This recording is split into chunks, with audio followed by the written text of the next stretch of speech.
paz do Senhor Jesus para o pessoal do Facebook, pessoal do YouTube, pessoal do Instagram, pessoal que vai ouvir pelo áudio, amém. O pessoal do Meet, a Maria Oliveira, a Duda, a Dona Maria, o Tiago, a Cláudia, amém. A paz do Senhor Jesus a todos. Hoje a gente vai falar sobre Provérbios 30, né? Hoje a gente vai falar sobre Provérbios 30. A gente vai ver que, na verdade, o livro de Provérbios todo não foi escrito só por Salomão, né? Foi escrito por outras pessoas também. A gente viu, alguns capítulos atrás, alguns provérbios de Salomão, mas que foram escritos no tempo do rei Ezequiel, né? E agora eu fiquei em dúvida, Ezequiel, acho que é Ezequias. Foi num reinado ali no tempo à frente de Salomão, né? Foram escritos alguns provérbios, mas esses provérbios eram de Salomão, né? Eram provérbios que vieram de geração em geração e foram ditos por Salomão, foram falados por Salomão. E de geração em geração foi indo adiante aqueles provérbios, até que chegaram até o reinado desse rei de Judá, né? E os funcionários dele ali escreveram esses provérbios que eram de Salomão. Mas hoje a gente vai ver aqui um capítulo que não foi escrito por Salomão. Não são conselhos de Salomão, não são provérbios de Salomão, mas são conselhos de um homem sábio. Mas são conselhos de um homem que foi usado por Deus, tanto que é usado aqui nesse capítulo 30 como profecia. Então ele vem num tom para nos dizer que é uma mensagem de Deus, né? Para a gente ouvir o que essa pessoa está falando, que ele está sendo usado aqui como um profeta de Deus, então ele é um mensageiro de Deus. Então o que ele está dizendo aqui tem fundamento e a gente deve ouvir o que esse homem diz, tá? Então a gente vai falar sobre isso hoje, entender quem é esse homem aqui, tá bom? A mesma coisa o último capítulo, que é Lemuel. A gente vai falar sobre isso também, tá bom? Eu vou explicar um pouquinho sobre isso, a gente vai conversar direitinho sobre isso, tá bom? Amém. A gente já tá chegando no final do livro de Provérbios, né? Glória a Deus, oh meu Deus. A gente tá no penúltimo capítulo hoje. Na segunda-feira, com a graça de Deus, em nome de Jesus, a gente finaliza o livro de Provérbios, capítulo 31, é o último capítulo do livro de Provérbios, é mais um livro que a gente está finalizando. Eu fico feliz a cada livro que a gente finaliza, né? Glória a Deus por isso, amém, amém, amém. É uma alegria, né? Cada livro que a gente finaliza é um pouco mais de Deus que a gente conhece, né? A gente cresce mais em entendimento, a gente cresce mais em intimidade, né? Então, a gente muda. Cada livro que a gente termina, a gente muda algo, né? Algo foi mudado dentro de nós. A gente passou a conhecer mais Deus, passamos a ter mais intimidade com Ele, né? Passamos a entender melhor sobre o caráter dele, a vontade dele, os preceitos dele, a lei dele, né? E a cada passo que a gente termina um livro, a gente vai conhecendo ele melhor, Deus melhor, né? Foi o que eu já disse já em uma aula. Deus, ele se revela em toda a Escritura. Ele não se revela só no Novo Testamento. Ele não se revela somente em Cristo. A revelação completa de Deus se dá em Cristo. É a revelação completa, ele termina de se revelar em Cristo. É isso que a palavra de Deus diz. Mas ele não se revela só no Novo Testamento, ele não se revela só em Cristo. Toda a Escritura fala acerca de Jesus, acerca de Deus, a Escritura inteira, a Bíblia diz isso. Então, quando a gente estuda a Escritura inteira, quando a gente vê ali a história de Abraão, né? Um homem que ele foi criado ali em Ur, né? Uma cidade que era uma cidade da Babilônia, uma cidade totalmente pagã. O pai de Abraão era um homem que servia a outros deuses, adorava outros deuses. E Abraão cresceu nessas condições. Cresceu não, ele já era um senhor, né? Quando ele foi chamado, já foi chamado com 50 e poucos anos, 60 anos. Então, e nisso, ele viveu a vida inteira ali, naquele centro de adoração daqueles deuses. E do nada vem um Deus que ele nunca ouviu, que ele nunca viu, né? Um Deus que ele não pode ver, entre tantos outros deuses que ele via, né? Aquelas imagens que ele via, aparece um Deus para ele que ele não vê, mas que fala de uma forma com ele que ele não precisa ver para crer, né? E ele crê, imagina, esse homem larga tudo, esse homem larga a cidade onde ele cresceu, viveu e envelheceu. Ele sai dessa cidade, porque um Deus que ele não conhece, que ele nunca viu, chega para ele e fala: sai dessa cidade, sai desse lugar e vai para o lugar que eu ainda lhe mostrarei. Gente, é muita fé. Deus não falou: sai daí e vai para Canaã. Não, Deus falou: sai daí e eu vou te mostrar. Quando você tomar a decisão, tomar o primeiro passo, você me obedecer, eu vou continuar te instruindo. Mas primeiro saia daí. E esse homem, uau, por isso que ele é o pai da fé, né? Não é à toa que esse homem é chamado pai da fé. Ele foi e creu. Uau! Esse homem abandonou tudo, os amigos que ele tinha, a fama que ele tinha. Imagina, ele cresceu nesse lugar, ele era criança nesse lugar, cresceu nesse lugar, envelheceu nesse lugar. Ele tinha fama já, né? Ele era respeitado nesse lugar, ele era conhecido nesse lugar. E ele tinha que ir para um lugar novo, que ninguém conhecia ele, ia ser tudo novo, né? Mas ele creu e ele confiou nesse Deus que ele não via, né? Nesse Deus novo, nesse Deus que, né, chegou para ele de uma forma arrebatadora. E uau, que extraordinário. E a Bíblia diz isso. Deus, ele vem se revelando a cada passo na Bíblia. Tudo que está na Bíblia é importante. Paulo diz isso, né? Tudo que está na Escritura é útil. É importante para o ensino, é importante para a gente aprender, né? Eu já ouvi gente falando assim: fica perdendo tempo falando dos espias, fica perdendo tempo falando, né, do Egito, fica perdendo tempo falando da Babilônia, tem que falar de Jesus. Mas é isso que todos nós precisamos entender. A Escritura inteira fala acerca de Jesus. Né? A Bíblia diz isso. Jesus disse isso no Novo Testamento. As Escrituras inteiras falam acerca de mim. Jesus disse isso. A Bíblia inteira fala sobre ele. Então, não há um lugar na Bíblia que não fale sobre Jesus e que não fale sobre Deus, né? Porque olhar para Jesus é olhar para Deus, né? É o que Jesus diz: eu estou no Pai e o Pai está em mim. Quem me vê, verá meu Pai. E quem vira o meu Pai, virá até mim. Nós somos um só, um está no outro, o outro está... Então, como que você vai conhecer Deus? Conhecendo a Jesus. E se a Escritura inteira fala acerca dele, para eu conhecer a Deus, eu preciso conhecê-lo. E para eu conhecê-lo, eu preciso conhecer a Escritura inteira. Então, quando eu vejo a história, né? Eu lembro quando eu fui ensinar sobre os 12 espias, né? Teve gente até que me xingou no Facebook, falando: fica aí perdendo tempo falando dos 12 espias, tem que falar sobre arrependimento, não sei o quê, né? Mas não. A verdade é que a Bíblia inteira é útil para ensinamento. A história dos 12 espias é muito importante. Fala sobre fé, né? Quando eles chegaram, eles viram que era difícil demais. É muito penoso, é muito difícil. Aí Deus prometeu uma coisa extraordinária. Mas para alcançar o que ele prometeu, nossa, eu vou ter que sofrer muito. Então eu desisto. Gente, isso é totalmente útil na vida de um cristão. Porque a Bíblia diz que nós teremos aflições. Então, a promessa de Deus é extraordinária, a promessa de Deus é linda nas nossas vidas. E se a gente não tiver esse preparo do que aconteceu com os 12 espias, por causa do desânimo deles, porque era difícil o que Deus falou que ia dar para eles, né? A gente também vai desanimar. Diante das nossas aflições, a gente desanima, a gente cai da fé, né?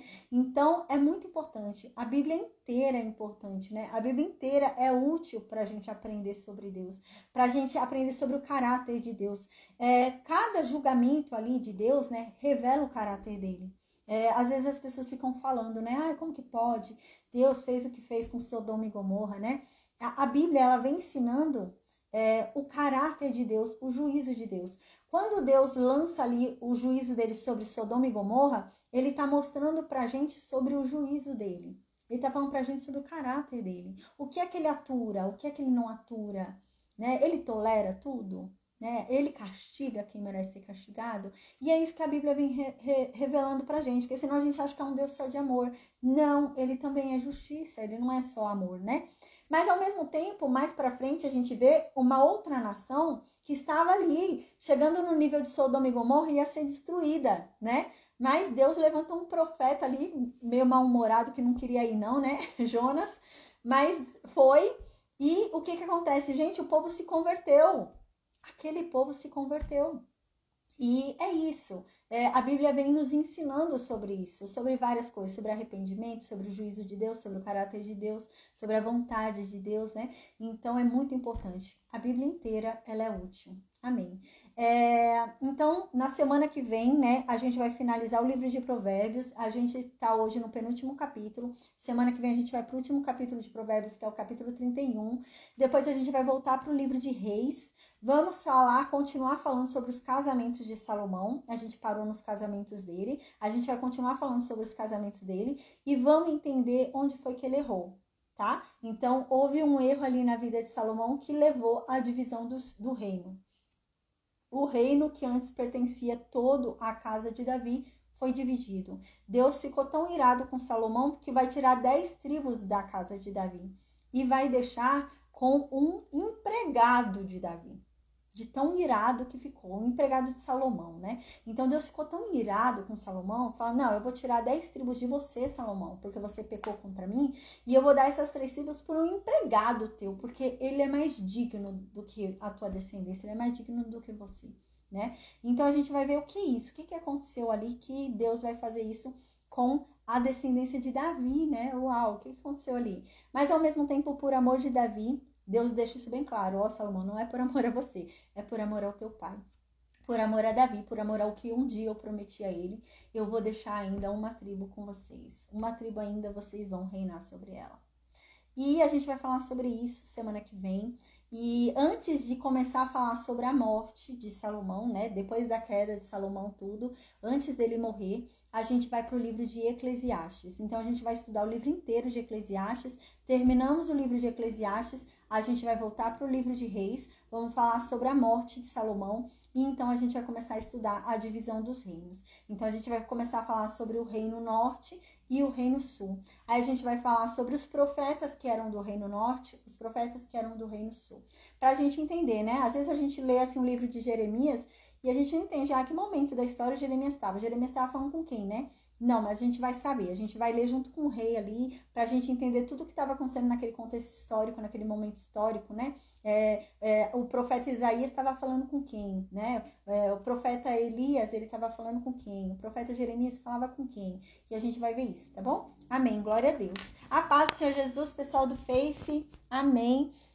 Gente, eu vou fazer a oração agora e a gente vai começar a falar sobre Provérbios 30, tá bom? Amém.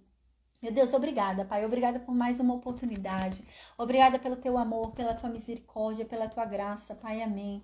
Meu Deus, que o Senhor venha, Pai. Venha sobre cada um de nós e revele, Pai. Revele tua verdade de uma forma clara, de uma forma simples, de uma forma inconfundível. Que o Senhor venha falar conosco, Pai. Amém. Que a tua verdade, meu Deus, seja muito clara para que não nos gere dúvidas, Senhor. E que o Senhor venha trabalhar em cada dúvida que foi gerada sobre nós. Que o seu Espírito Santo venha esclarecê-las, Pai. Em nome de Jesus, Senhor. Amém.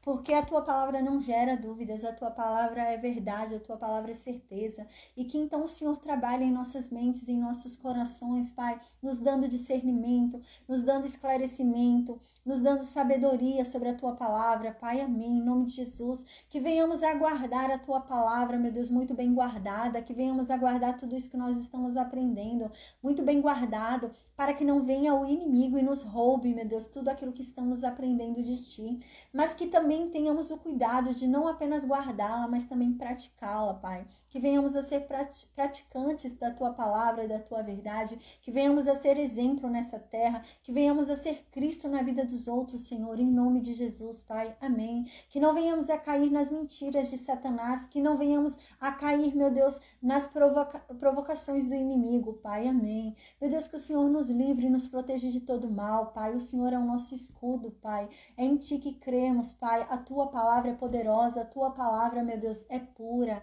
a Tua palavra é verdadeira, Senhor, amém. Meu Deus, o Senhor não é homem para mentir. O Senhor, tudo o que diz, o Senhor cumpre, Pai, amém. Meu Deus, nós reconhecemos que nós somos falhos, nós não somos merecedores, Pai.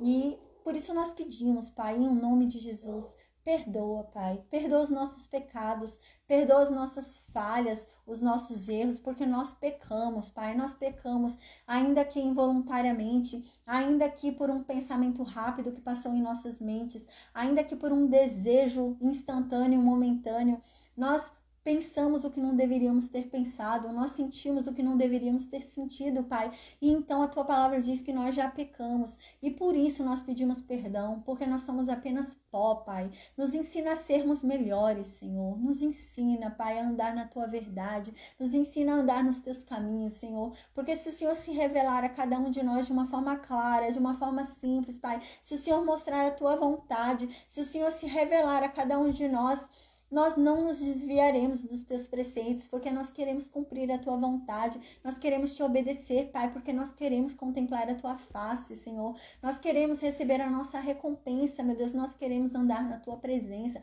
Então nos ajuda, Pai, nessa caminhada que não é fácil, Pai. A tua palavra diz que o Senhor dá alívio às nossas dores. A tua palavra diz que o Senhor dá alívio ao cansado, que o Senhor renova as forças daquele que já não aguenta mais, Pai. E que assim seja sobre cada um de nós, Senhor, em nome de Jesus. Renova as nossas forças, nos dê alívio. A tua palavra diz, Pai, que contigo o nosso fardo é leve, Senhor. Então que assim seja, Pai, porque o nosso fardo é muito pesado para levarmos sozinhos. Mas o Senhor é grandioso, o Senhor é misericordioso, o Senhor é maravilhoso, ao ponto de dividir o nosso fardo conosco, Pai. Então amém, Senhor, em nome de Jesus. Nós entregamos a Ti todas as nossas preocupações, todas as nossas angústias, todas as nossas inquietações, Senhor. Nós confiamos em Ti, nós confiamos nos Teus desígnios, nós confiamos na Tua vontade, nós confiamos que a Tua vontade é boa, perfeita e agradável. Nós não duvidamos, Pai, de tudo que o Senhor faz ou deixa que aconteça em nossas vidas, porque nós confiamos na Tua bondade, nós confiamos na Tua palavra que diz que tudo coopera para o bem daqueles que no Senhor creem, Pai. Então nós cremos que tudo que tem acontecido em nossas vidas cooperará para o nosso bem, Pai, porque a Tua palavra, meu Deus, se cumpre. A Tua palavra não volta vazia, Senhor. Então que assim seja sobre nós, que assim seja em nossas vidas, Senhor. Em o nome de Jesus, manifesta a Tua glória, manifesta o Teu poder. Faz mais uma vez os seus milagres, Senhor. Envia o teu fogo sobre nós e nos purifica, nos santifica, Senhor, em nome de Jesus. Nos esvazia de nós mesmos, Senhor. Que nós diminuamos e que o Senhor cresça, que o seu nome seja exaltado.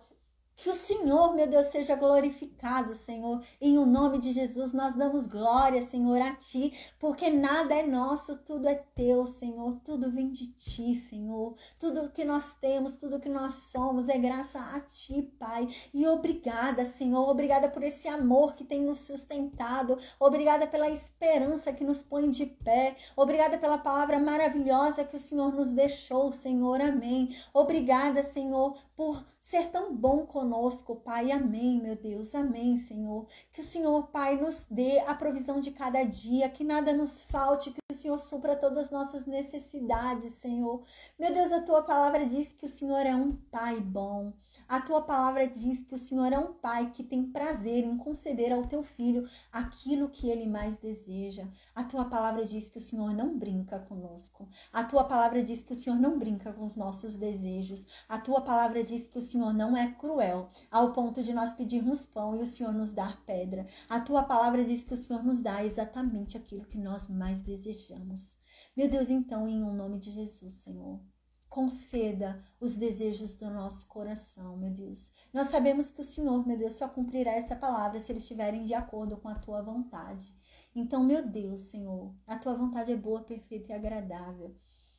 Aquilo que nós desejamos vai de acordo com o Teu reino, vai de acordo com tudo que o Senhor um dia disse, tudo que o Senhor um dia prometeu na Tua palavra, meu Deus. Então, que o Senhor nos sonde, Pai, e realize os desejos da nossa alma, Senhor, em nome de Jesus. E meu Pai, às vezes nós não sabemos expressar em palavras aquilo que mais desejamos. Às vezes a gente só sabe ajoelhar e chorar. Às vezes a gente só sabe soluçar e gemer. Mas a Tua palavra diz que o Senhor conhece até mesmo os nossos gemidos. A Tua palavra diz que o Senhor sabe o que nós precisamos antes mesmo de nós abrirmos a boca. Então, meu Deus, em nome de Jesus, Senhor, realiza os nossos desejos, as nossas vontades, Pai, em nome de Jesus. Manifesta sobre nós da Tua bondade, Pai, e nos conceda os desejos da nossa alma. A Tua palavra diz que o Senhor tem prazer em nos dar aquilo que nós desejamos, Senhor. desde que isso vá de acordo com a tua vontade. Então, amém, meu Deus, que os nossos desejos, a nossa vontade, as nossas orações mais secretas, mais íntimas, mais entregues, mais quebrantadas, que elas sejam ouvidas neste momento por Ti, que o Senhor se atente a cada lágrima que nós um dia derramamos, Pai, para que o Senhor, meu Deus, preste atenção agora em cada uma das orações que nós fizemos ao longo da nossa vida, para que o Senhor, meu Deus, possa suprir os desejos da nossa alma e nos trazer alívio, meu Deus, nos trazer alegria, nos trazer satisfação, Pai, amém. É claro que o nosso desejo, a nossa vontade, Pai, está além desse mundo. A nossa maior vontade, o nosso maior desejo é contemplar a Tua face. Esse é o nosso maior presente. Mas a Tua palavra diz, Deus, que contigo o Senhor nos faz ser prósperos também nessa terra. A Tua palavra também diz que o Senhor nos guarda aqui nessa terra. A Tua palavra diz que nós poderemos ter aflições, sim. A Tua palavra diz que nós poderemos cair, sim. Mas a Tua palavra diz que um justo não permanecerá caído. A Tua palavra diz que um justo não permanecerá humilhado. A Tua palavra diz que o Senhor se atenta ao justo. E o Senhor manifesta a sua justiça ainda nessa terra, ainda neste mundo, Pai. Então, meu Deus, em nome de Jesus, não permita que fiquemos muito tempo humilhados. Não permita que fiquemos caídos. Cumpra sobre nós a sua palavra e nos levante, Pai, nos ponha de pé. Transforma nossa vergonha em dupla honra, Pai. Em nome de Jesus, Senhor. Derrama sobre nós das tuas bênçãos e faça transbordar os nossos celeiros. Nos dê sabedoria para edificarmos a nossa casa, para criarmos os nossos filhos, para levarmos o nosso casamento à tua vontade, Pai, amém. Que venhamos a ser sábios em toda hora, a todo instante, que venhamos a buscar sempre da tua sabedoria. Amém, Deus. Que o Senhor nos livre de todo mal. Que o Senhor dê ordens aos teus anjos para que eles nos protejam, para que eles nos conduzam, para que eles nos carreguem no colo, Pai. Para que não venhamos a cair, para que não venhamos a tropeçar, Senhor. Amém. Que o Senhor nos conduza nessa caminhada de braços dados, Pai. Porque se o Senhor vier conosco, nós nada temeremos. Nós podemos andar pelo vale da sombra da morte, se essa for a tua vontade. Mas nós não temeremos mal algum, porque tu estás conosco. Oh, meu Deus, a tua palavra é o nosso alívio. A tua presença nos alegra e nos conforta. Nós descansamos, Pai, debaixo da tua sombra poderosa, porque o Senhor é o nosso alívio. O Senhor nos dá descanso, Pai. Obrigada, Senhor. Meu Deus, que a tua vontade seja feita nessa terra, Pai, como já é cumprida nos céus. Nós estamos aqui, Pai, totalmente rendidos a Ti, para que o Senhor nos use, Senhor. Nos use para o Teu reino, Senhor. Que sejamos usados, que o Senhor derrame sobre nós, Pai, da Tua unção e nos capacite, Pai, para que sejamos usados para o Teu reino. Porque não há um prazer maior do que ser usado por Ti, ser um instrumento usado em prol do Teu reino, Pai. Nos usa, Senhor, de uma forma poderosa. Manifesta através de nós, através das nossas vidas, a Tua glória.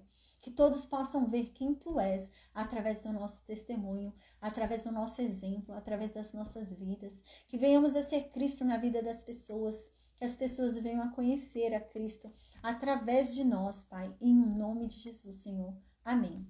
Amém, amém, amém, amém. Glória a Deus. Amém. Então, gente, para quem quer saber, né, o louvor, a música que a gente ouviu hoje, que música linda, né? É uma música antigona, né? Glória a Deus.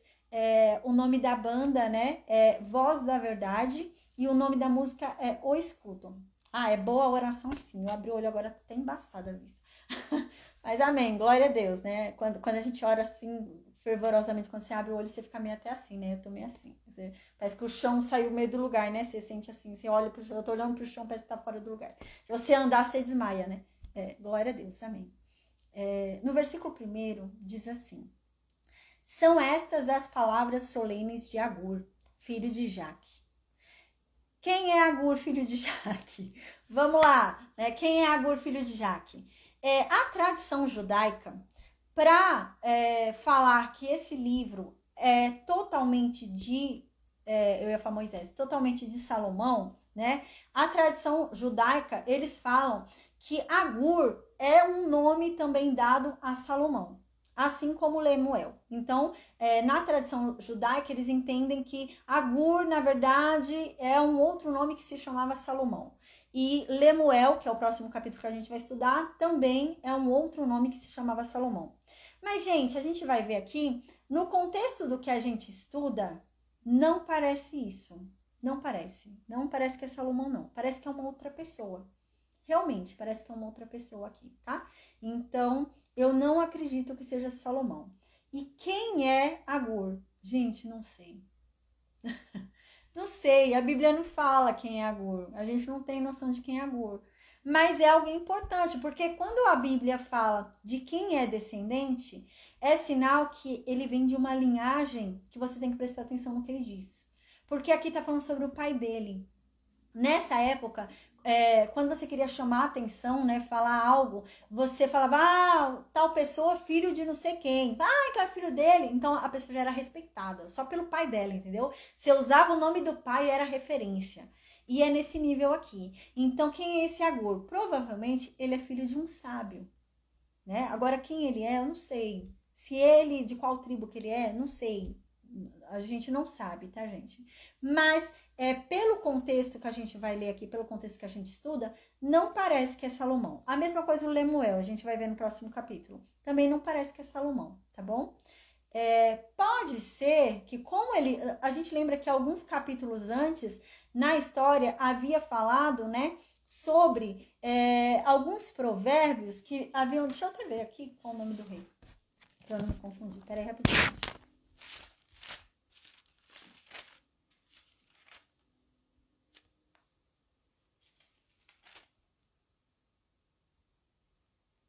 Aqui, ó. A gente lembra do capítulo 25 em diante, começa-se a falar aqui sobre um conjunto de provérbios que foram escritos, né? Mas foram provérbios passados de geração em geração, provérbios dados por Salomão e que foram vindo de geração em geração em geração, e esses provérbios só ficavam de boca. E no tempo do reinado de Ezequias, que a gente vai ver mais pra frente, né? Esse rei, ele então quer colocar a casa em ordem, quer fazer as coisas direitinho, né? Quer fazer as coisas ali conforme o que Deus mandava. Então, os empregados desse rei, isso bem mais pra frente da história de Salomão, tá, gente? O reino já havia sido dividido, né? Mas esses conselhos, né, que Salomão ficava falando, eles foram passando de geração em geração. E alguns não estavam escritos, não foram achados escritos. Então, no tempo de Ezequias é um rei que a gente vai ver mais pra frente, que vai tentar fazer as coisas certas, né? A gente vai falar mais pra frente sobre esse rei, vai ter algumas questões aí também. Mas ele vai tentar fazer as coisas certas de acordo com Deus.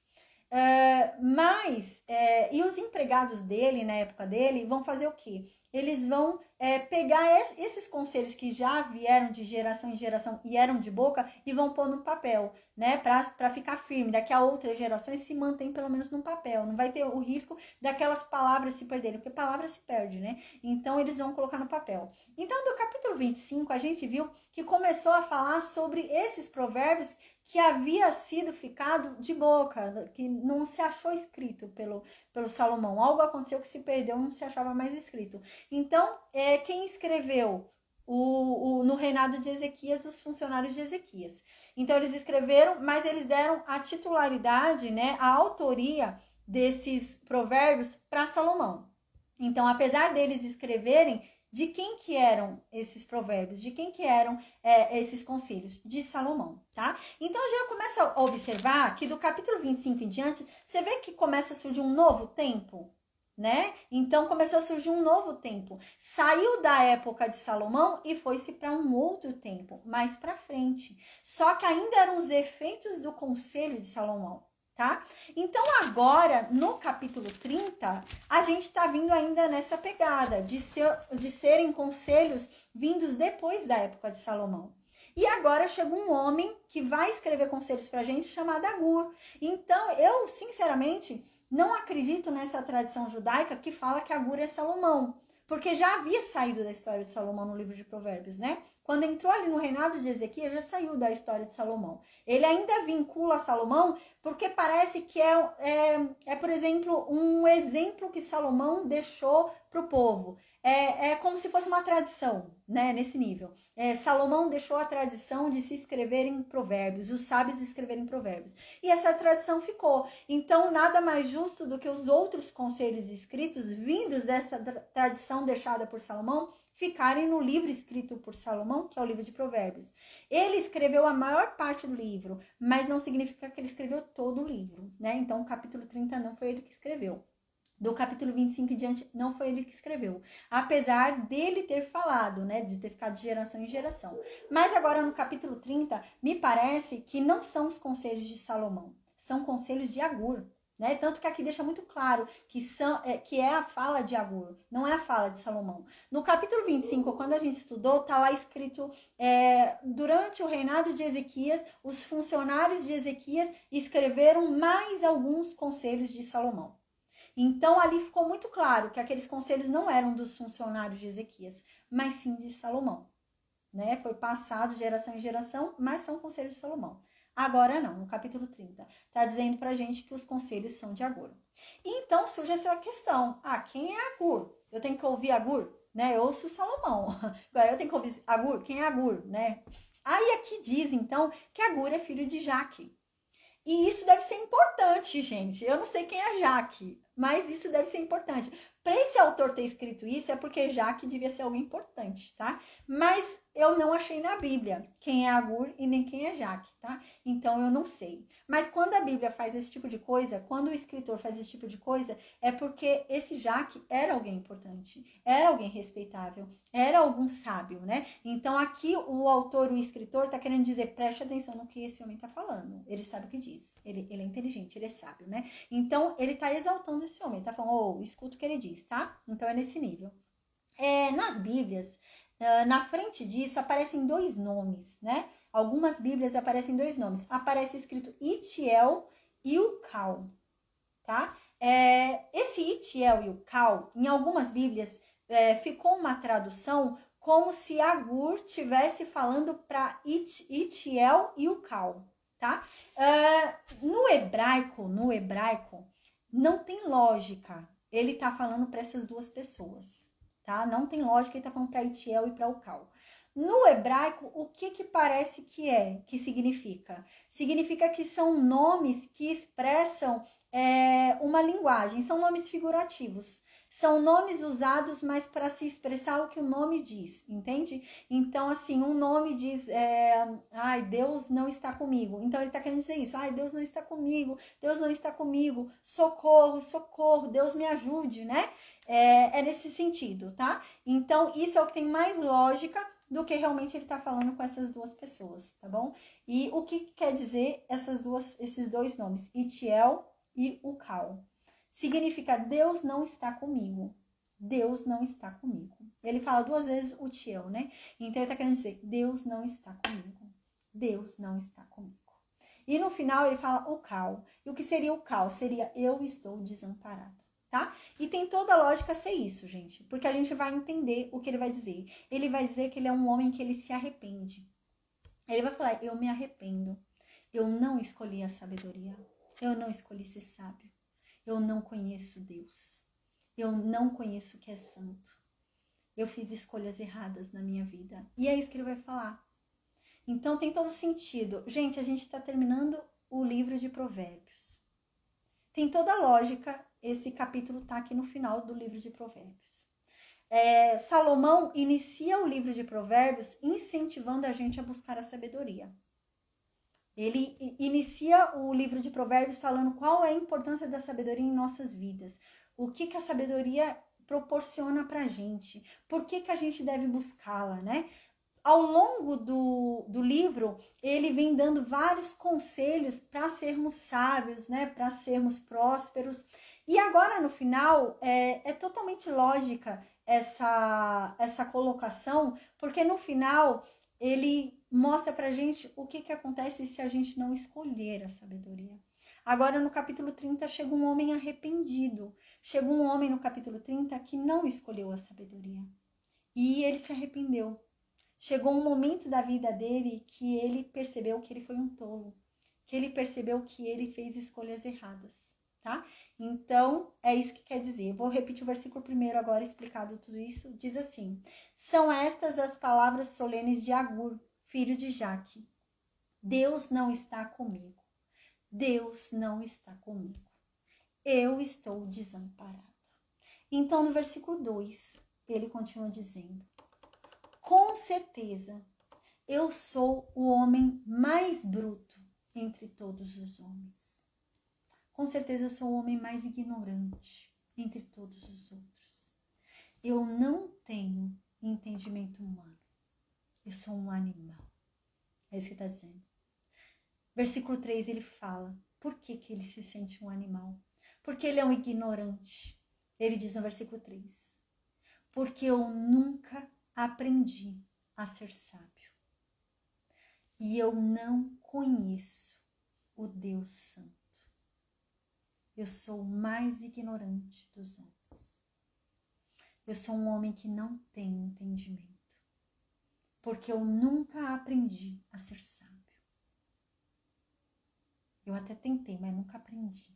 Nunca fui sábio. E não sendo sábio, eu não conhecia a Deus verdadeiramente. Então, no versículo 4, ele diz: quem foi que subiu ao céu ou desceu? Quem foi que prendeu os ventos nos seus punhos? Quem foi que amarrou as águas como se amarrasse num pano?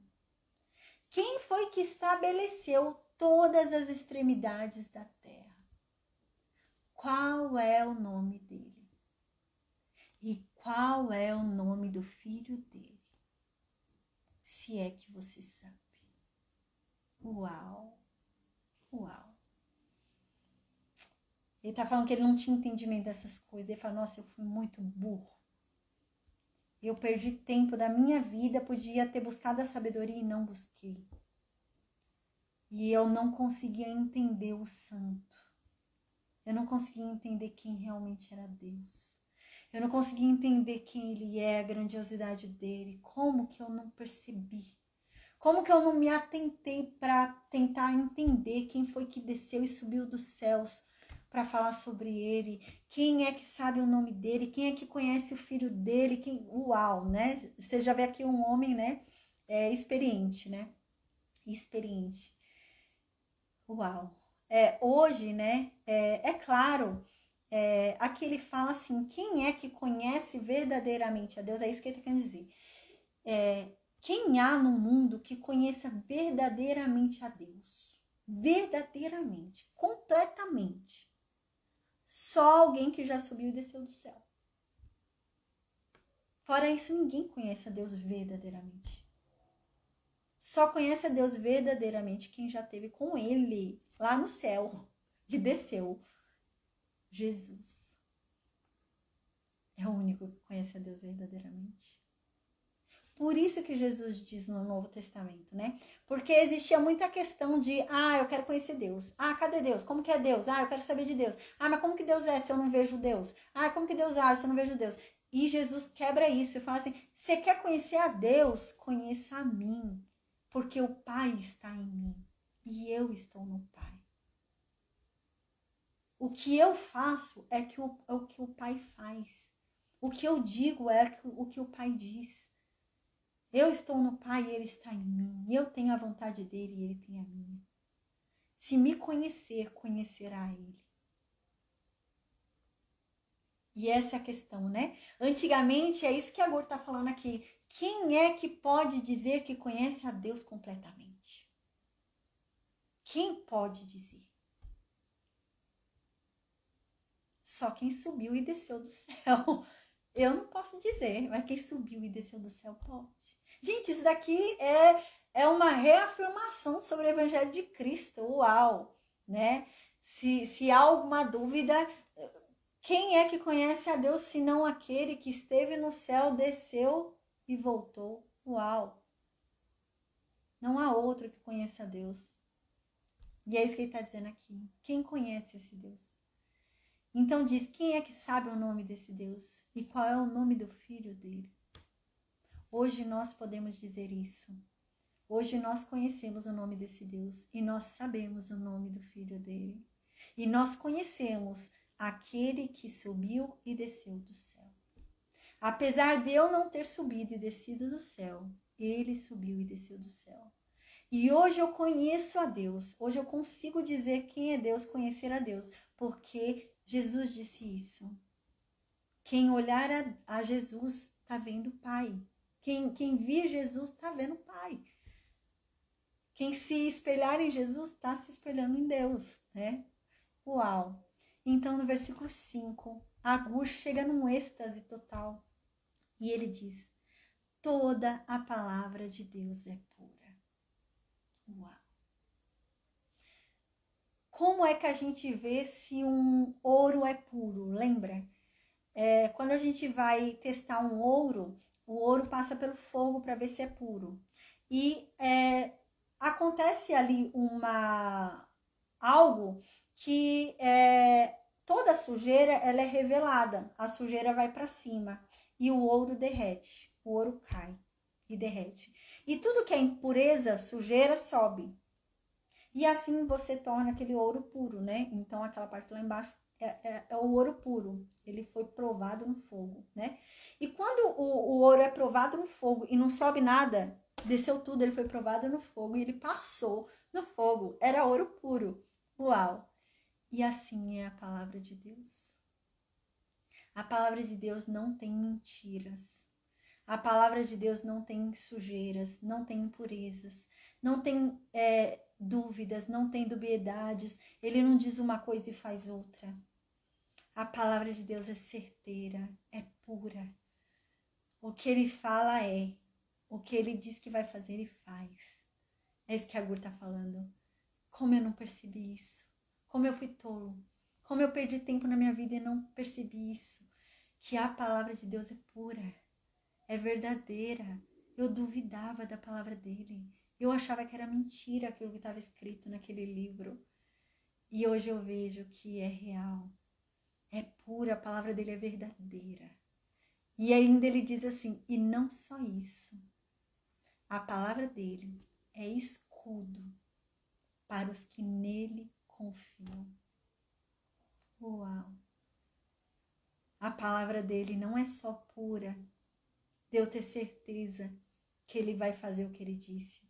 De eu ter certeza que ali não há nenhuma mentira. Tudo que está dito ali é. Eu não tenho dúvida, o que está dito é. E além disso, a palavra dele é o que me protege.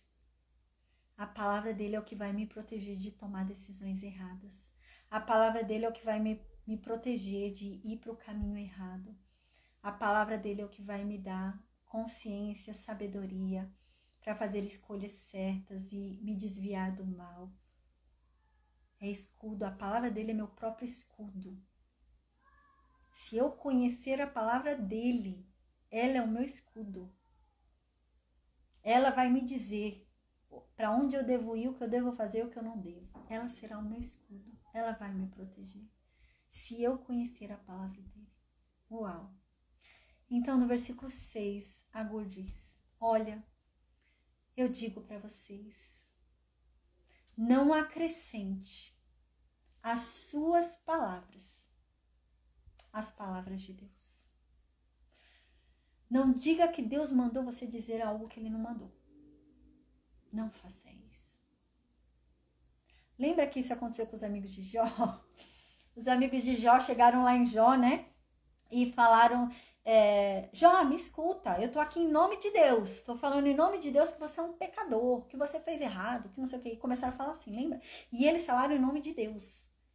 Tem muita gente fazendo isso hoje em dia, né? Fala em nome de Deus. Olha, eu falo em nome de Deus. Olha, Deus tá me mandando vir aqui falar isso. E Deus não mandou falar nada.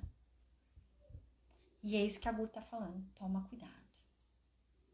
Toma cuidado quando você quer falar que Deus mandou falar alguma coisa.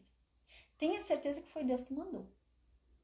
Porque se não for, Deus que mandou, Deus vai te repreender.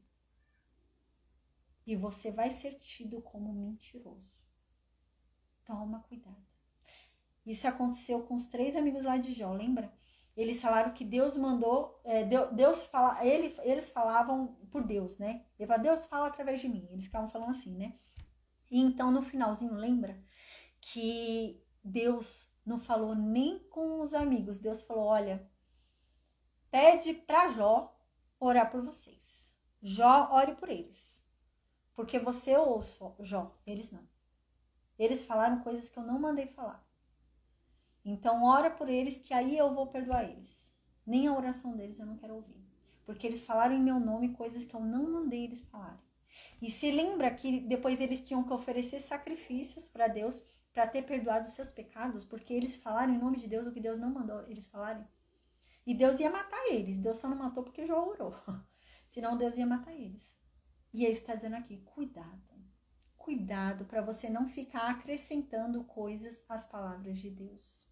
Cuidado para você não ficar... A paz, Elizabeth. Cuidado para você não ficar acrescentando coisas ao que Deus não disse. Toma muito cuidado. Porque se você falar algo em nome de Deus que Deus não mandou você falar, Deus vai te repreender. E você vai ser tido por mentiroso. Versículo 7. Agur diz. Peraí que eu desci muito. Aí, versículo 7, Agur diz. 2 coisas eu te pedi, Deus. Só 2 coisas eu te pedi. E não negue elas para mim antes que eu morra, Deus, por favor. Conceda elas para mim. Só 2 coisas eu quero, Deus. E no versículo 8 ele diz quais são essas 2 coisas que ele pediu para Deus. Ele diz assim, Deus, eu pedi para o Senhor afastar de mim a vaidade. Não me deixe ser orgulhoso. Não me deixe ser soberbo. Não deixe a vaidade me dominar. Não deixe eu perder a humildade. Não deixe eu esquecer que eu sou só pó. Afasta de mim a vaidade, Deus. Lembra que isso aconteceu com Jó? No finalzinho do livro ali, a vaidade começou a tomar conta de Jó, né? Jó começou a se encher de vaidade. Jó começou a falar, não, mas eu sou santo, não, mas eu sou justo, não, mas eu sou bom, não, mas eu sempre entrego o sacrifício para Deus, não, eu ajudo os pobres, não, eu mereço, eu sou o máximo, eu sou bom, eu mereço que Deus me ajude, eu mereço que Deus se atente a mim. Se Deus não está resolvendo o meu problema é porque Deus é injusto, porque eu sou justo, né? A vaidade tomou conta de Jó. Tanto que Deus fala, né, ó Jó, toma cuidado, que o pai do orgulhoso é Satanás, não sou eu não. Eu não tenho parte com gente orgulhosa, não. Deus ficou tão irado com Jó, mas tão irado, que Deus falou assim, Jó, se você se salvar sozinho, eu te respeito.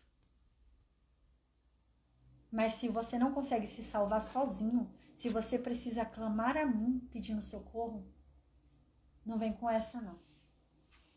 Nossa, gente, lembra? Deus falou isso. E aqui Agur está falando, Deus, afasta de mim a vaidade. Não me deixa começar a me sentir muito. Porque eu tô fazendo sucesso, porque eu tô recebendo prêmios, porque eu tô recebendo muito like, porque eu tô recebendo muito cliente, porque eu tô fechando muitos contratos. Não. Afasta de mim a vaidade. Eu até falei sobre isso esses dias, né? Que tem até um vídeo que eu coloquei nos meus canais, que é um homem que fala sobre isso. Extraordinário, né? Ele ganhou um troféu, era um encontro lá cristão, né?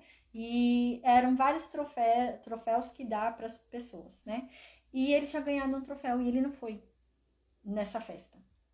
E é uma festa que só fala das pessoas, né? Só exalta as pessoas. E ele não foi. E ele fala porque ele não foi. E ele fala, eu não fui exatamente por isso.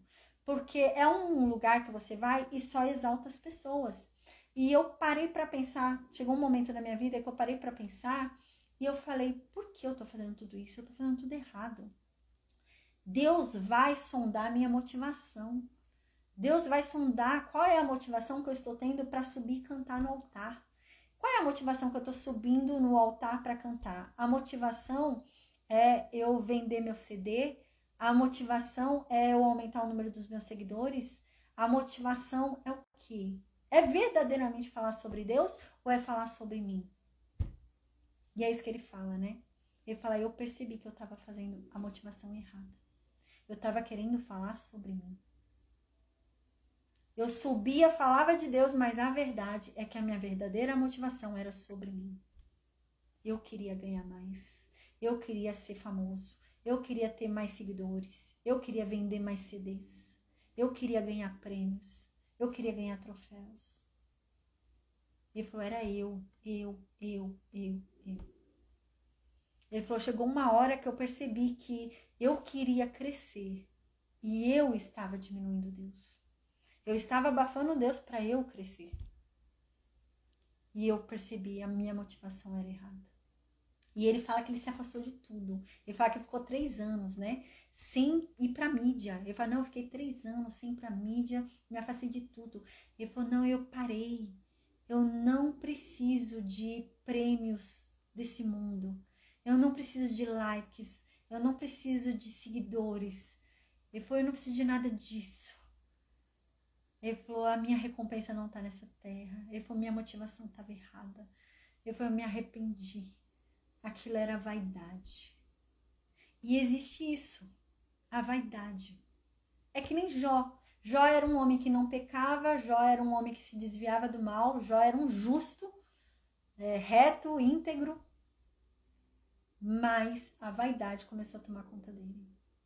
A vaidade derruba uma pessoa que é íntegra. A vaidade derruba uma pessoa que se desvia do mal. A vaidade derruba alguém que fala de Deus. Jó ficava ali falando de Deus. Não, eu não vou abrir mão do meu Deus, né? Quando a mulher dele falou, ai, abre mão desse Deus e morre, Jó. Ele fala, tá falando como uma louca, mulher? Endoidou? Eu vou rejeitar meu Deus? Meu Deus me dá coisa boa, eu agradeço. Quando ele me dá coisa ruim, eu vou jogar ele fora? Não. Assim como ele me deu coisa boa, ele me deu coisa ruim também. Nu eu vim esse mundo e nu eu vou voltar, né? E ele falava de Deus. Ele defendia Deus. Mas o coração dele estava cheio de vaidade. Mas ele mudou. Quando Deus deu um chacoalhão nele, ele mudou. E é isso que a Gur está falando aqui. Deus, afasta de mim a vaidade. A vaidade derruba um cristão. Você não precisa ser do mundo, não. Você é derrubado pela vaidade sendo um cristão. Toma cuidado com a vaidade. E aqui ele diz, e outra coisa que eu pedi, Deus, só 2 coisas que eu pedi para o Senhor. Afasta de mim a vaidade. E a segunda coisa que eu pedi para o Senhor foi, afasta de mim a palavra mentirosa. Não deixa que eu minta e não deixe que a mentira chegue até mim também. Que eu descubra, né? Se alguém chegar até mim com alguma mentira, que eu descubra. Afasta de mim a palavra de mentira. Aí olha que lindo que a Gur fala aqui. Deus, eu te peço, não me dê a pobreza, mas também não me dê a riqueza. Me dê apenas o que for necessário. E ele diz por que ele pede isso. No versículo 9 ele fala, porque Deus, se eu tiver mais do que eu preciso, eu posso acabar achando que eu não preciso mais de ti. E é verdade, né? Existem pessoas que quando tudo tá tudo bem na vida dela, quando tudo tá tranquilo na vida dela, ela já não ora mais. Porque ela fala, eu vou orar porque não tem mais nada para pedir, né? Tá tudo bem, tá indo tudo certo, né? E ela para de orar. Ela para de buscar. Como ela buscava quando ela não tinha, né? Quando ela não tinha, ela orava mais, buscava mais, né? Tinha mais presença. E quando ela recebeu, quando ela teve, ela já... tô tão satisfeita com tudo. Tá bom, Deus, eu te amo. Mas já não tem aquela intimidade, né? E é isso que ele tá falando aqui. Porque se eu tiver além do que eu preciso, eu posso acabar achando que eu não preciso mais de ti. E também, Deus, não me deixa ficar pobre. Porque se eu ficar pobre, eu posso roubar. Afasta de mim a pobreza, né? Não me deixa nem ser rico demais a ponto de eu achar que não preciso mais de ti. E também não me deixa ser pobre demais ao ponto de eu querer roubar e envergonhar o seu nome. Eu como uma pessoa cristã, eu como uma pessoa que leva o seu nome. Paulo diz isso, né? Carrega o nome da família. É isso que quer dizer. Eu carrego o nome da família. Eu carrego o nome de Deus. Eu carrego o nome de Cristo. Eu tenho que agir como alguém que carrega o nome da família. Porque eu vou estar envergonhando a minha família. Que família? Deus, Cristo. E é isso que ele está falando aqui. Se eu for pobre demais, eu vou poder roubar e eu vou acabar envergonhando o teu nome, Deus. Vou envergonhar a minha família. Versículo 10. Ele começa agora a dar vários conselhos, tá? No versículo 10, ele vai falar assim, olha, um conselho que eu vou dar para vocês. Nunca fale mal de um empregado para o patrão dele, para que você não venha ser amaldiçoado e você não venha sofrer por isso, né?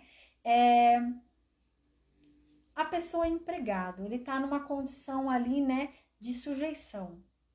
O patrão, ele tem mais poderes do que o empregado, né? Então, o empregado está ali numa condição de sujeição. Você vai falar mal do empregado para o patrão, para que você vai tornar a vida daquele ser humano ainda mais difícil do que já é? Capaz dele ser demitido, de ter o salário dele abaixado, dele receber advertência, né? Dele ter algo prejudicial ali a ele. Não faça isso. Porque se você prejudicar ele, você é que é amaldiçoado. Você tá prejudicando alguém que já não estava numa situação boa, né? Não faça isso. Não vá ficar fazendo fuxico, ficar falando mal do empregado para o patrão. Não faça isso. A pessoa já é funcionário. Já está numa situação que não é fácil. Ainda que seja verdade, não vá ficar falando mal. Né? Tem gente que fala, não, mas é verdade que a coisa ruim que eu vou falar, então eu posso falar, né? Não! Salomão disse isso, não seja mexeriqueiro, não seja fuxiqueiro, não seja. E aqui diz, porque você é que vai ser amaldiçoado. E você é que vai acabar sofrendo por isso. E é verdade, pensou depois você saber, tem pessoas que fazem as coisas, aí depois o outro é mandado embora, o outro às vezes até se mata, gente. E a pessoa depois se arrepende, viu? A pessoa para e pensa, pra que eu fui falar aquilo? Não tinha necessidade. O que você pode fazer, né, que é legítimo, não tem problema, é chamar um empregado. Fale com o empregado, fala, olha, eu vi o que você fez, não é legal, ó, ele é seu patrão, trabalha direitinho, não faz isso não. Isso não é certo, isso não é direito, né? Fale com a pessoa, oriente a pessoa a mudar, né? Mas não faça fofoca. Não vá pro patrão para falar mal do empregado, né? Chega no empregado e fala, olha, o que você fez não é legal, faz isso não vai dar bem para você. Alguém vai acabar vendo, vai falar, vai acabar sendo mal para você, não faz isso não. Isso é legítimo você fazer. Mas agora você chegar no patrão e fazer fofoca, não é bom. Versículo 11 diz assim, há pessoas que amaldiçoam o próprio pai e são ingratas com a própria mãe. E infelizmente, né? Ele vai começar a falar aqui sobre a complexidade que é a vida. Ele começa a falar isso, a complexidade que é a vida, a complexidade que são as pessoas. E ele fala que num determinado momento da vida dele, ele tomou escolhas erradas. Ele não aprendeu a sabedoria. Ele não conheceu verdadeiramente Deus. Mas ele está buscando, né? Ele está entendendo isso. Ele está reconhecendo o erro dele e está agora buscando. E então ele diz que ele percebeu que no mundo existem pessoas ruins. Existem pessoas cruéis. Existem pessoas sem nenhuma sabedoria. E a gente tem que ter cuidado com essas pessoas e entender que elas existem, né? Não existe aquele mundo perfeito, né? Não, elas existem. E aqui ele diz, existem pessoas a um nível de amaldiçoar o próprio pai. A pessoa tem a capacidade de matar o próprio pai, de amaldiçoar o próprio pai. Isso não é culpa de Deus. Eu já vi gente colocando a culpa em Deus, né? Ai, a pessoa foi estuprada. Cadê Deus que não livrou ela do estupro, né? Não, Deus não tem culpa da maldade do homem. Deus não nos prometeu nos livrar da maldade do homem. Deus prometeu nos ajudar em nossa dor. Mas o livre-arbítrio é livre-arbítrio. O outro tem o livre-arbítrio de fazer mal para mim. E Deus não pode tirar dele o livre-arbítrio. É livre-arbítrio. Se ele quer me fazer mal, ele vai fazer, porque é o livre-arbítrio dele. E depois é ele com Deus, porque ele escolheu o lado errado. Mas Deus me garante consolo para minha dor. Deus me garante que ele vai tampar a minha ferida. É isso que Deus garante, né? Mas a gente tem que ter essa noção. Existem pessoas ruins no mundo. As pessoas são, né? E a gente tem que ter essa ideia. Tem pessoas que são o nível de amaldiçoar o próprio pai. Tem pessoas que são ingratas com a própria mãe. Versículo 12, ele diz: há pessoas que consideram-se puras aos seus próprios olhos, mas elas nunca foram lavadas da sua imundície. Cuidado. Salomão vinha falando isso, né? Não acredite em tudo que você ouve e vê. Não acredite. E é isso que a Gur tá falando aqui. Tem pessoas que se acham super limpas. Tem pessoas que chegam e acham, né? Eu sou santa. Eu sou boa demais. Eu sou o máximo. Nossa, aos olhos dela, ela é a melhor pessoa do mundo. E ele tá dizendo, mas a verdade é que ela está imunda. Ela nunca foi lavada das imundícies dela. Ela não é pura. Ela não é limpa. Ela é imunda. Então toma cuidado. Não sai acreditando em todo mundo, que todo mundo diz, né? Ah, eu já vi isso, né? Gente falando, ai, que gesto lindo, ai, que trabalho lindo você faz, entregar não sei o que na rua, não sei o que. Você não sabe. Tem pessoas que saem, entregam coisas na rua, fazem serviços tal, e são pedófilos, estupradores. Você não sabe. Toma cuidado. Tem pessoas que se acham puras e não são puras. Tem pessoas que se acham limpas e não são limpas. Toma cuidado. Versículo 13. Há pessoas que são tão orgulhosas, mas tão orgulhosas, se acham tanto, que elas ficam desprezando os outros com os olhares, né? Elas olham com os outros com desprezo. E existem pessoas que são assim. E tá tudo bem, você vai fazer o quê? Você vai bater nessa pessoa? Não. Existem pessoas assim. Então, no versículo 14, ele diz: há pessoas cujos dentes são espadas e cujas queixadas são facas, para consumirem da terra os aflitos e os necessitados dentre os homens. Ele está querendo dizer aqui que tem pessoas que vivem explorando os outros, sem dó e nem piedade. E eles exploram os mais necessitados. E existem pessoas assim. Aquelas pessoas que se aproveitam, né? E é isso que ele tá falando. Existem, eu descobri ao longo da minha vida, ele tá dizendo, que existem pessoas que se aproveitam da fragilidade da outra. A outra tá ali no momento de fragilidade, vem outro e se aproveita. Eu descobri isso. E é verdade, né? Que triste. No versículo 15, ele diz algo que é muito conhecido, né? Ele diz assim: a sanguessuga, ela tem 2 filhas. E o nome dessas 2 filhas da sanguessuga são Midá, Midá. Uau! Existem pessoas que são sanguessugas, né? Existem pessoas que só querem sugar, só querem receber. E essas pessoas têm 2 filhas. E as 2 filhas dessa pessoa são o quê? Me dá, me dá. Ela só quer. Me dá, me dá, me dá. Eu quero, me dá, me dá, me dá. E é isso que ele está dizendo aqui. As sanguessugas têm 2 filhas, né? Além de alimentar, ela tem que alimentar as 2 filhas dela, que são o quê? Me dá, me dá. Ela só quer. Sanguessuga é assim, só quer sugar o outro. Então, já faz Salomão, Agur diz: há 4 coisas que nunca vão estar satisfeitas. Existem 4 coisas que não se satisfazem, jamais. Primeira, no versículo 16, o mundo dos mortos.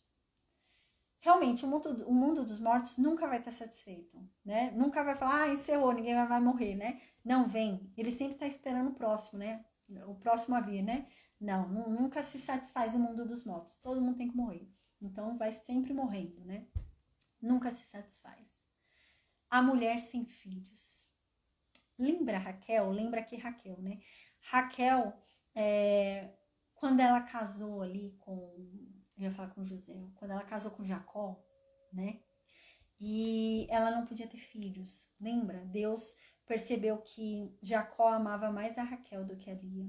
E por isso, né, ele tornou a Lia fértil. Mas não diz que ele tornou Raquel estéril, mas Raquel era estéril. E então, tem um momento na Bíblia que Raquel, ela tá tão angustiada, mas tão angustiada, que ela diz para Jacó. Ela fala, Jacó, me dê um filho, senão eu vou morrer. Lembra? E Jacó fala, mulher, por acaso eu tô aqui no lugar de Deus, né? Vai pedir para ele, né? Como que eu vou te dar um filho, né? Da vontade dele, não sou eu, né? E lembra também de Ana, a dor de Ana, né? A dor de Ana chegando ali, né? No templo de Deus e orando, querendo um filho. E ela nunca tava feliz, né? Algo faltava para ela, né? E então, né, ela teve Samuel. Assim como Raquel, que teve José, né? E é isso que está dizendo aqui. É a mulher que deseja ter filhos, né? A mulher que quer ter filhos, né? Ela nunca vai ficar satisfeita. Né? Não adianta ela comprar um gatinho. Ela quer ter um filho. Não adianta ela comprar um cachorro. Ela quer ter um filho. Ela só vai se satisfazer quando tiver um filho. Não há outra coisa que você... Lembra que Eucana ainda falou assim para Ana, né? Mulher, eu não sou melhor para você do que não sei quantos filhos. Né? Lembra que eu falei isso para ela ainda? Ela falou, mas Ana, eu sou melhor para você do que não sei quantos filhos. Ela nunca se satisfaria. Porque o desejo dela era ter filhos. Então a mulher sem filhos nunca fica satisfeita. Nunca. Então tem a terceira coisa que nunca se satisfaz. A terra seca que precisa sempre de chuva. A terra é seca, chove, ela já engole e já fica seca de novo, né? Aquela que tem até rachadura, né? Nunca vai se satisfazer. Ela sempre precisa de chuva. E o último, o fogo de um incêndio. O fogo de um incêndio nunca se satisfaz. Você chega e joga lá papel, vai pegar mais fogo. Você chega lá e joga lenha, vai pegar mais fogo. Você chega lá e joga um papelão, vai pegar mais fogo. O fogo vai aumentar, né? Nunca se satisfaz, o fogo só aumenta, né? Nunca fica satisfeito. Versículo 17, Agur diz, os olhos que zombam do pai ou desprezam a obediência à mãe, corvos do ribeiro os arrancarão, e os filhotes da águia os comerão. Ainda que não fale, né?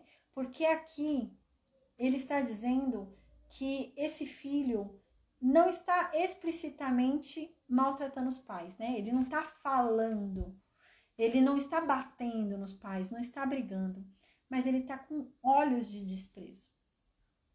Ele está guardando no coração dele, no olhar dele ali um desprezo, né? É que nem, sei lá, o pai sai e a pessoa fala, que besta, que bobo, né? E começa a xingar o pai. É nesse nível, né? Então não é que ele está diretamente com o pai, mas Deus está vendo. Ele está falando que Deus está vendo. Então, às vezes, a pessoa não está discutindo, fala, não, a Bíblia diz que eu tenho que honrar pai e mãe, a pessoa honra o pai e mãe, mas está virando o olho, né? É errado. Essa a Bíblia está dizendo aqui, é errado. Né? Às vezes a pessoa já, só estou virando o olho. É errado. E é isso que ele está falando. Os olhos, não é nem a boca. Você não precisa nem abrir a boca para zombar do seu pai. Não precisa levantar a mão para ele. Aqui está dizendo os olhos que zombam. Seu pai falou com você e você virou o olho. Ou os olhos que desprezam a mãe. Sua mãe fala com você e você olha com um olhar de desprezo para ela. Deus não se agrada disso. Tá falando aqui que Deus envia urubus, corvos para comer os seus olhos. Sabe o nível disso daqui, pra gente ter uma ideia de quão sério é? A Bíblia diz que quando Jesus voltar, os ímpios que tiverem aqui vivos na terra, né, vão ser mortos. Fala que Jesus vai sair espada da boca de Jesus e eles vão morrer assim na hora, vão cair duro, morto no chão, os ímpios que tiverem vivos, né? E neste momento, como castigo para eles, virão os urubus e vão comer a carne deles ali na hora. Vai comer tudo ali, a carne dele, vai ficar só o osso ali e vai comer tudo. E é isso que está acontecendo aqui. Como castigo, esses olhos que ele virou vão ser comidos. Então não faça isso.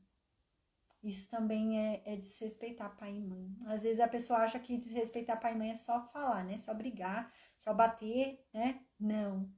Virar o olho também é. Seu pai tá falando com você já... É desrespeitar pai e mãe. Deus não se agrada disso, não.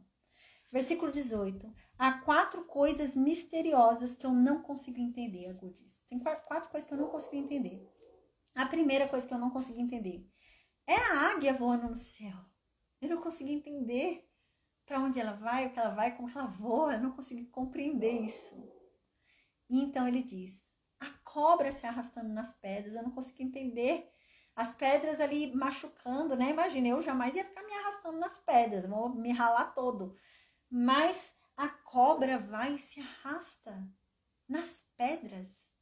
Não é nem na terra que é mais fácil, na grama é mais fácil você se arrastar, né? Mas agora na pedra, você se arrastar na pedra, você seria todo arranhado, todo machucado. Mas a cobra vai. E eu não consigo entender isso, é isso que ele fala. O navio que encontra o caminho no mar, eu não consigo entender como um navio consegue atravessar um mar como esse, profundo, né, obscuro, que a gente nem conhece, e o mar não suga ele. Não consigo entender isso. É sem explicação para mim. E ele diz, e a última coisa que eu não consigo entender é o amor que existe entre o homem e a mulher. Eu também não consigo entender. É algo inexplicável. No versículo 20, então, ele fala, o caminho do adúltero é assim. Ele come, depois limpa a sua boca, e então ele diz, não fiz nada de errado. E é assim mesmo, né? O adúltero, ele é assim. Ele adultera, depois ele limpa os vestígios, né? Vai, toma banho, limpa os vestígios, e ele fica como se nada tivesse acontecido, né? Como alguém que acabou de comer uma comida, limpou a boca, chega alguém e fala, você comeu alguma coisa? Não, comi nada não, né? Ah, mas quem foi comer o bolo que tava aqui? Ah, não sei. E foi você que comeu, mas você limpou a boca, ninguém vai ficar sabendo, né? Limpou a boca, escovou o dente, né? Ninguém vai sentir o cheiro da comida, nada. É isso. Assim é o adúltero. E ele acha que por ele ter escondido os vestígios, ele não fez nada de errado. Mas ele fez. Deus tá vendo, né? Deus viu. Tanto é que Jesus até fala no Novo Testamento que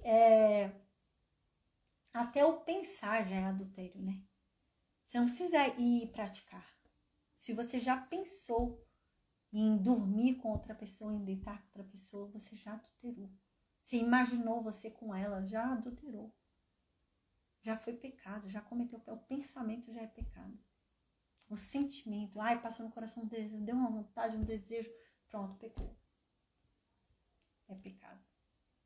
Versículo 21. Tem 4 coisas que a terra não tolera, não suporta, não aguenta. Perde o equilíbrio das coisas. Não é o equilíbrio normal que tem que ter, né? E a terra não tolera isso porque perdeu o equilíbrio. O que são? O escravo que se torna rei. Não é a ordem natural das coisas, não é o certo. O escravo não tem que se tornar rei. O escravo não tem que ser honrado. Outra coisa, o tolo que tem para comer tudo o que quer. Isso também não é a ordem certa das coisas. O tolo que tem tudo o que deseja. Tudo que o tolo deseja, ele tem. Isso tira a ordem natural das coisas e a terra não tolera isso, a terra abomina. Naquele nível lá de Canaã, lembra que a terra vomitou aquele povo? É nesse nível. A terra não tolera isso, porque não é natural. Versículo 23. O homem e a mulher de mau gênio que casam. A terra não tolera isso. A pessoa tem um mau gênio, a pessoa casou, mas vai fazer da vida do outro um inferno. Não é a ordem certa, né? Vai fazer de tudo o inferno. Tudo ali é o inferno. A pessoa tem um gênio horrível, né? Torna a vida de todo mundo inferno. Então, isso não é natural. Não é natural essa pessoa ainda casar. Não é natural isso, né? E a escrava que toma o lugar da sua senhora. Isso também a terra não tolera. Lembra de Agar, né? Agar com a Sara. Quando Sara fala para Abraão, manda esse escravo embora daqui com Ismael, porque ele não vai reinar aqui junto com meu filho. É o meu filho que vai reinar. E lembra que Abraão ficou com o coração doído? Abraão achou aquelas palavras de Sara erradas, né? E falou, ai, não tá certo isso daí não. Essa mulher tá louca. Imagina, vou mandar meu filho embora. Nossa, que mulher, isso daí é maldade. E então Deus vem e fala para Abraão, faça o que a Sara disse. Ela está certa. Ismael não deve reinar junto com Isaac. E é isso que está falando aqui. A escrava que toma o lugar dessa senhora. Isso não é a ordem certa das coisas. Não é a ordem natural. No versículo 24, né, ele começa aqui a vaguear, né, e nos pensamentos doidos, né. Aí ele fala aqui que ele ficou observando e ele encontrou no mundo 4 animais que são tão pequenininhos, mas eles são muito inteligentes, muito espertos. E ele vai começar a falar para a gente quais são esses 4 animais que ele encontrou. Primeiro animal que ele encontrou são as formigas. Ele falou, as formigas são super espertas.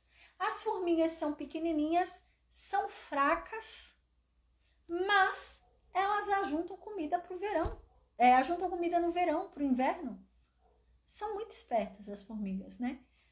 Porque elas não aguentariam o inverno, né? Elas são fracas, são frágeis, né? Então elas estocam para o inverno, para não ter que ficar andando no inverno. Aí estocam no verão. E ele fala, nossa, é muito inteligente. É um serzinho tão pequenininho. Outra coisa, no versículo 26, ele diz, os coelhos. No hebraico, não seria bem os coelhos, é um outro animal, né? Mas na tradução, coloca-se como coelhos, algumas traduções colocam como coelhos. Mas lá no Oriente, não tinha coelhos do jeito que a gente conhece, né? Provavelmente era um outro animal. Mas, gente, surge essa questão, né? Existem alguns animais, eu já falei isso, existem alguns animais que estão escritos na Bíblia que hoje já não existem mais. Ou que hoje, né, Arganazes, da Duda tá escrito Arganazes, ou que hoje recebem outro nome, que já teve extinção, né, já não estão mais aqui os animais, ou hoje tem outro nome, sabe? Há 2.000, 3.000 anos atrás, 2.000 anos atrás, imagina, às vezes tinha outro nome, né? Às vezes muda de nome. Com o passar do tempo, né? Você vê igual a gente aqui, né? Quando houve o descobrimento aqui do Brasil, né? A forma de se falar era diferente da forma que se fala hoje, né? Então, já mudou. Palavras mudaram, né? Então, antigamente não se falava você. Se falava vossa mercê. Virou vós me ser. E você, e daqui a pouco é ser, né? Ou ser. E é assim... E a mesma coisa isso, né? Animais. Antes era um nome, aí com o passar do tempo vai mudando o nome, né? Ou o animal ficou extinto, né? Ou um animal chamava um nome e mudou, agora é outro animal que chama aquele nome, né? Então isso é muito comum. Por que eu digo isso? Porque uma vez eu ouvi assim, essa Bíblia aí é uma mentira. Porque essa Bíblia fala de camelo, sendo que camelo só existiu muito tempo depois do que está escrito na Bíblia, né? Então, é tudo isso uma farsa, uma mentira. Por isso que eu estou explicando isso, né? Porque, às vezes, hoje, a tradução equivalente àquilo que está escrito seria camelo. Mas não quer dizer que é o camelo que a gente conhece hoje. Às vezes, gente, era um outro animal que tinha um nome parecido com o camelo que a gente conhece hoje. 2.000 anos, 3.000 anos de história, gente, muda muito. É engraçado que esse povo da evolução... porque é um povo da evolução que falou isso. É engraçado que esse povo da evolução, eles conseguem entender que a gente conseguiu evoluir do macaco, mas eles não conseguem entender, por exemplo, que o camelo evoluiu de algum outro animal que tinha esse nome antigamente. E então eles vão e falam, um absurdo, o camelo existiu bastante tempo depois. Tá, e que garante então, já segundo a tua teoria da evolução, que esse camelo não veio de um outro camelo, de uma outra forma de animal que também se chamava camelo e evoluiu para o camelo de hoje, né? Então, é engraçado esse povo, né? Mas é por isso que eu tô falando isso, né? Então, a gente não tem que... senão, tem gente que fica meio bitolada, né? Com essas coisas, né? E ela fala, mas não tem lógica, quer fazer cálculo, quer fazer conta, né? Não, gente.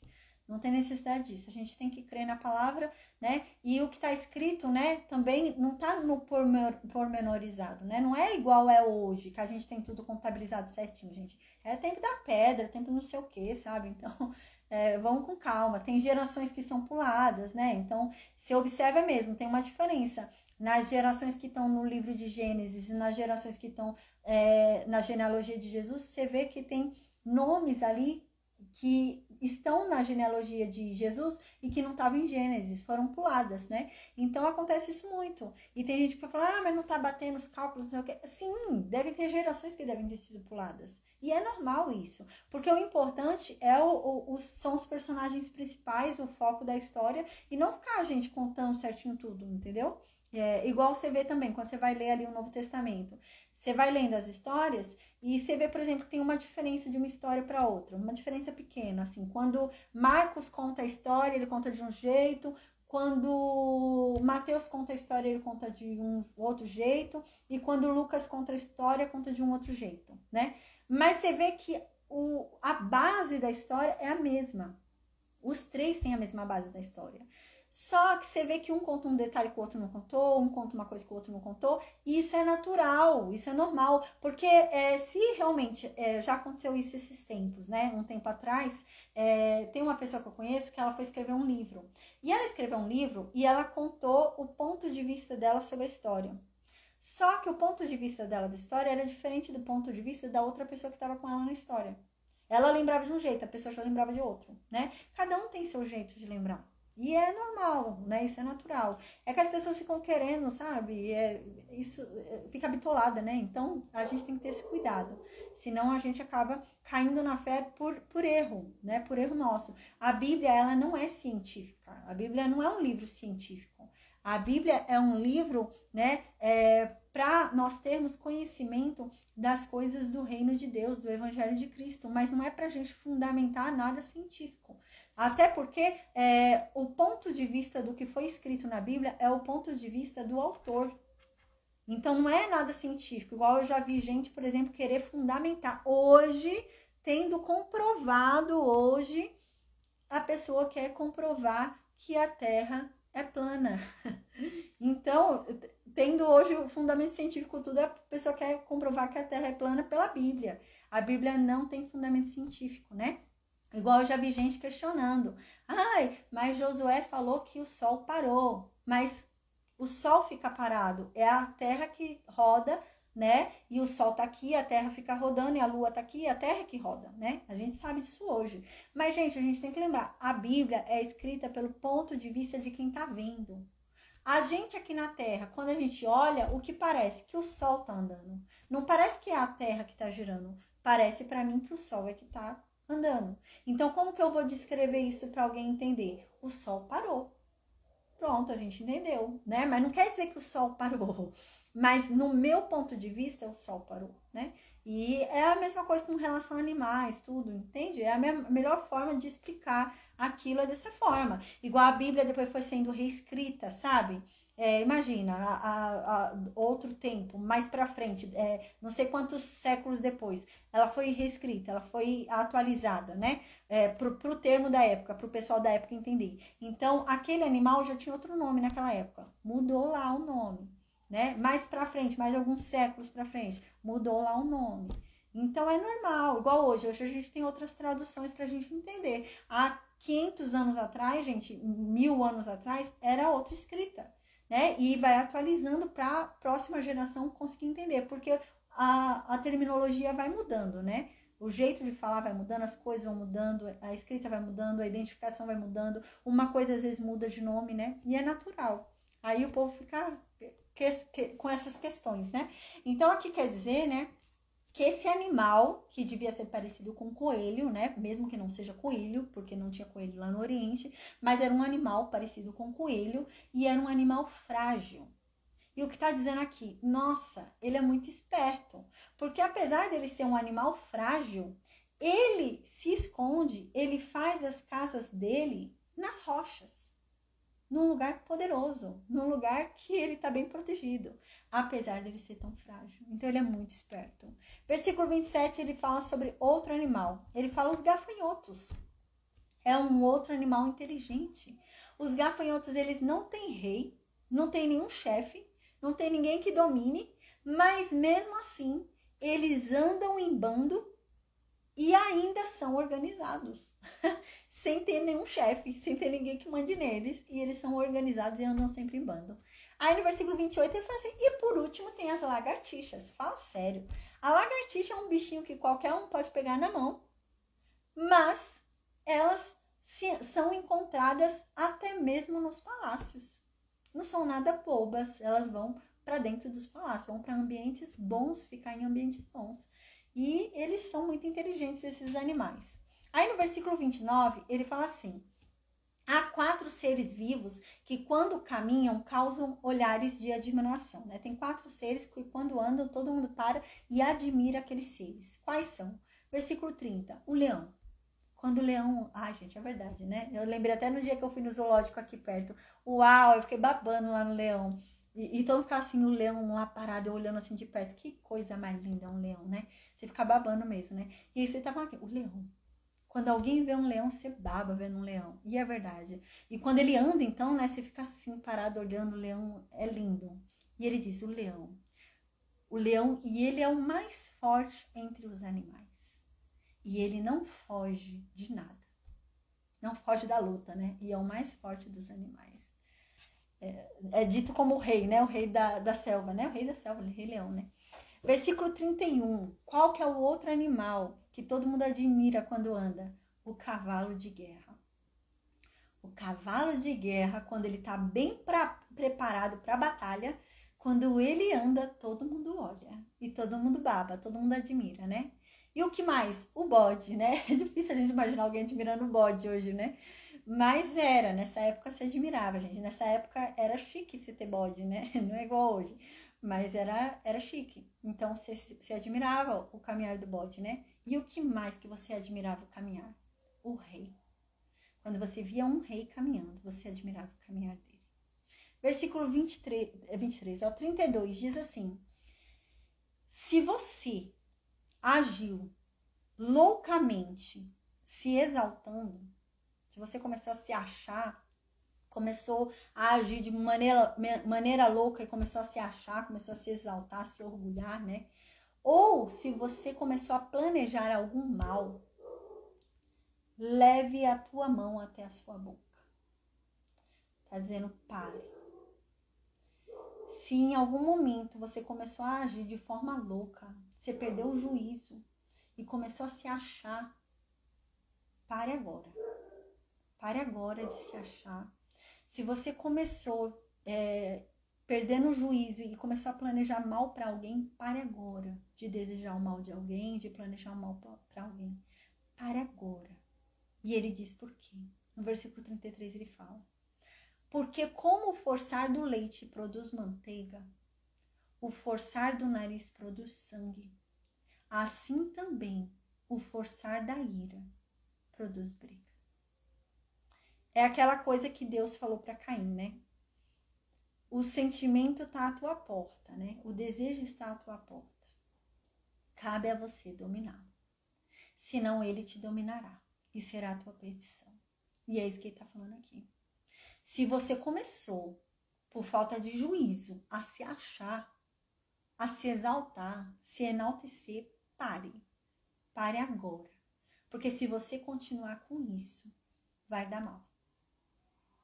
Se você começou agora a querer o mal de alguém, a desejar o mal de alguém, a planejar o mal de alguém, pare agora. Porque isso não vai dar certo. Isso não vai ser bom. Então, amém. Glória a Deus. Terminamos a aula de hoje, gente. Glória a Deus. Amém. Então, na segunda-feira, com a graça de Deus, a gente vai finalizar o livro de Provérbios, capítulo 31. Semana que vem a gente vai ver como vai fazendo, gente. Eu vou precisar começar a ir de novo pro hospital, dia sim, dia não.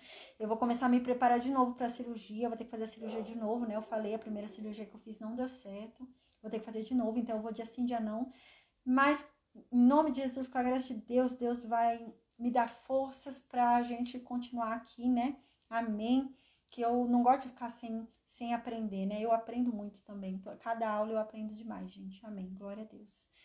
E amém. Que Deus nos fortaleça, nos renove, nos guarde, né? E nos ajude. Amém. Eu vou desconectar o Facebook e o Instagram, gente. Só um instante. Peraí,